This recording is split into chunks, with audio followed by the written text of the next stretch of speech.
Money can buy almost anything, except love, laughter, and someone to share it with. But sometimes the most unexpected knock on the door can change everything. Snowflakes fell softly over Boston, blanketing the streets in white. It was Christmas Eve, a night filled with laughter, family, and warmth. But inside a massive mansion on Beacon Hill, there was only silence. The man who lived there, Edward Langford, was one of the richest men in the city. 82 years old, gray-haired, and always dressed in a tailored suit, Edward had built an empire from scratch: real estate, hotels, and investments. Yet, despite all his wealth, he had no one to share his holidays with. His wife had passed away 15 years ago, and his only son had become estranged, leaving the country and cutting contact after a family dispute. Every year, Edward spent Christmas the same way, sitting by the fire with a glass of whiskey, staring at the tree his staff decorated for him. A tree surrounded by beautifully wrapped gifts that no one would ever open. The loneliness.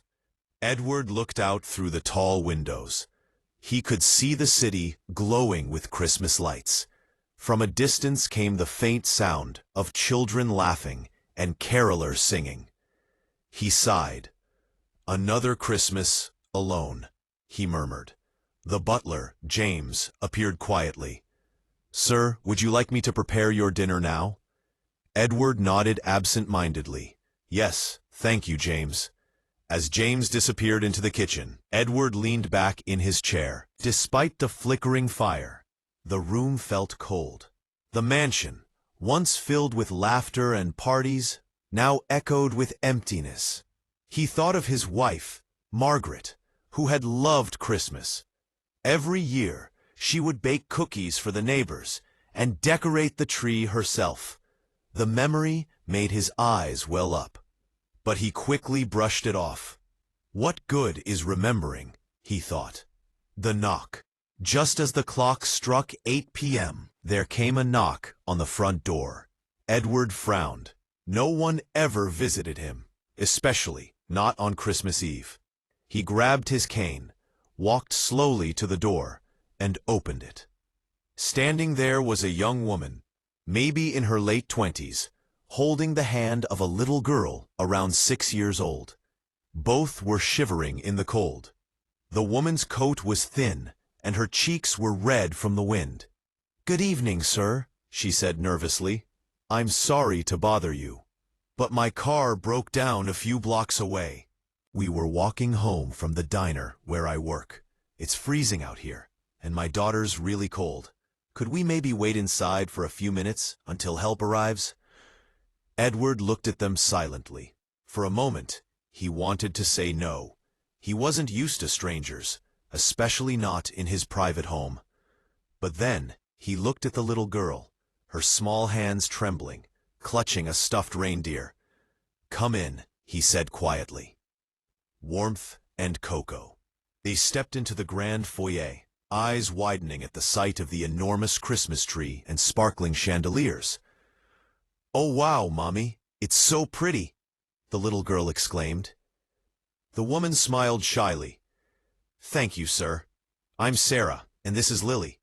I'm really sorry for showing up unannounced." Edward nodded. "It's all right. I'm Edward Langford. You're welcome to stay until help arrives." James, the butler, appeared, surprised by the guests.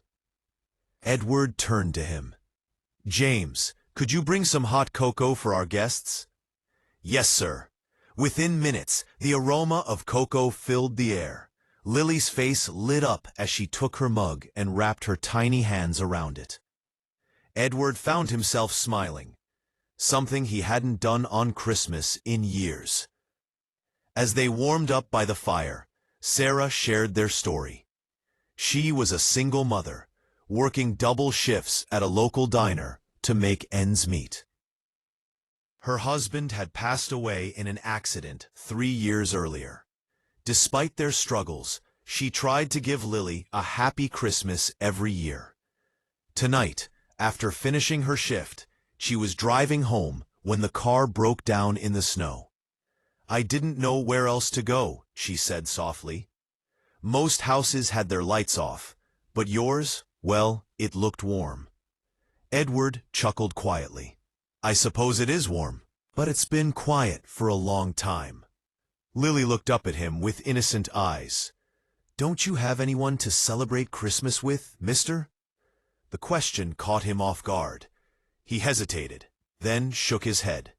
"No, not anymore." The little girl frowned. "That's sad. You can celebrate with us. Mommy makes the best Christmas cookies." Sarah blushed, embarrassed. "Lily." But Edward smiled gently. "I'd like that very much." The dinner that changed everything. James brought out dinner: roasted turkey, mashed potatoes, and fresh bread. It was meant for Edward alone, but now the table felt alive again. They ate together, laughing as Lily told stories about her school and her favorite Christmas movie. Edward found himself listening intently, his heart softening with each word. At one point, Lily asked if she could help decorate the cookies the butler had brought out from the kitchen. Edward joined her, clumsily spreading icing while she giggled uncontrollably. For the first time in over a decade, the mansion was filled with laughter again. The gift. When the clock struck midnight, Sarah stood up. "Mr. Langford, thank you so much for your kindness. We should be going now. The tow truck just arrived." Edward looked genuinely sad. "You're leaving already?" She smiled. "Yes, but thank you for letting us in. You made this Christmas special for us." Before they left, Lily reached into her little coat pocket and handed Edward a small, glitter-covered paper star. "I made this at school. It's for your tree," she said shyly, "so you're not alone anymore." Edward took the paper star gently, his voice trembling. "Thank you, sweetheart. I'll treasure it." They waved goodbye and disappeared into the snowy night. The next morning, Edward sat by the tree, holding the paper star. Something inside him had changed. For years he'd believed that wealth could fill the void in his heart. But last night, two strangers had shown him that what he truly needed wasn't money. It was connection, kindness, and love. He called his son for the first time in years. "David, it's your father. Merry Christmas, son." There was silence, and then a choked-up voice replied, "Merry Christmas, Dad.